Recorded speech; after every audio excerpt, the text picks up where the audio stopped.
Hello, welcome to the channel. Today's story is called Andy the Ant and the Incredible Seed. This is a story about the importance of friendship and working together. Once upon a time, in a sunny green meadow full of flowers, herbs, and trees, there lived a tiny ant named Andy. Now, Andy wasn't like the other ants in his colony. He wasn't braver, stronger, or smarter. But he had one thing that made him different. Andy was extremely small. In fact, compared to the other worker ants, Andy was about half the size. Because of this, Andy couldn't lift heavy objects or carry enough food for his colony. So, every day when the other ants would leave their home in search for food, Andy was always left behind. He would watch them go and feel very sad and lonely. All he wanted was to help his colony. But because of his size, he didn't know how. One day, as Andy was sitting outside the anthill feeling sad and thinking about how useless he was, suddenly, a strong wind started blowing through the meadow. The wind picked up fallen leaves, twigs, and pebbles, and threw them around like toys. Even though Andy was small, he was very quick and agile. So, as the wind started picking up speed, he ran out of the anthill and into the meadow. Andy weaved in and out of the flying debris, dodging and darting until he found somewhere to hide. Then, seeing that the storm had passed, he started heading back to the anthill. But just as he turned the corner and saw the entrance of his home, he tripped over something lying on the ground. When he looked up, he saw that he had bumped into something hard, smooth, shiny, and brown. It was a seed, and it was unlike any seed that Andy had seen before. It was huge, bigger than any berry that he had ever seen, and it looked like it weighed more than Andy himself. But as Andy looked around and realized that there was no one else in sight, an idea came to his mind. Maybe because he was small, he could carry the seed back to the anthill without anyone seeing him. Excited by the thought, Andy began pushing the seed towards the forest. At first, Andy struggled to move the seed. It was too heavy for him, and each time he tried to push it, it just rolled away.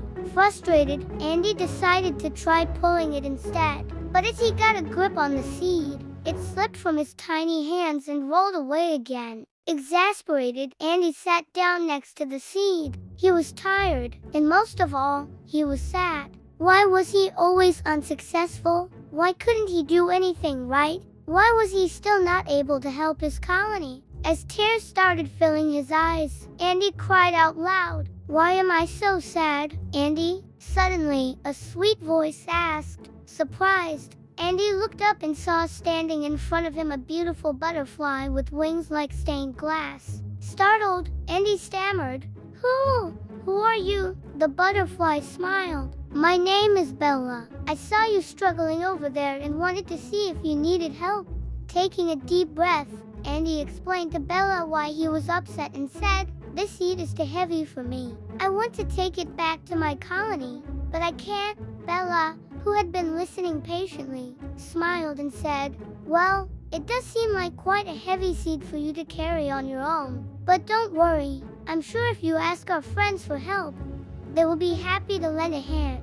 Now, Andy had never asked anyone for help before, but desperate to get the seed back to the anthill, he thanked Bella for her advice and hurried off to find their friends. On his way, he met Sammy the Squirrel. Andy explained his situation to Sammy and asked if he could help him carry the seed. Sammy happily agreed, and together they headed back to where Andy had left Bella. When they got there, Bella introduced Andy and Sammy to Lily the Ladybug, who was sitting on a leaf nearby. Andy told Lily about his plan, and she immediately offered to help. And so the three of them, a tiny ant, a busy squirrel, and a cheerful ladybug, set off towards the forest, pushing and rolling the seed along the ground. As they walked, Andy realized that although the seed was heavy, if all three of them worked together, they could move it further and further. Each time Andy felt like giving up, Sammy would say, "We almost there, Andy, just a little further."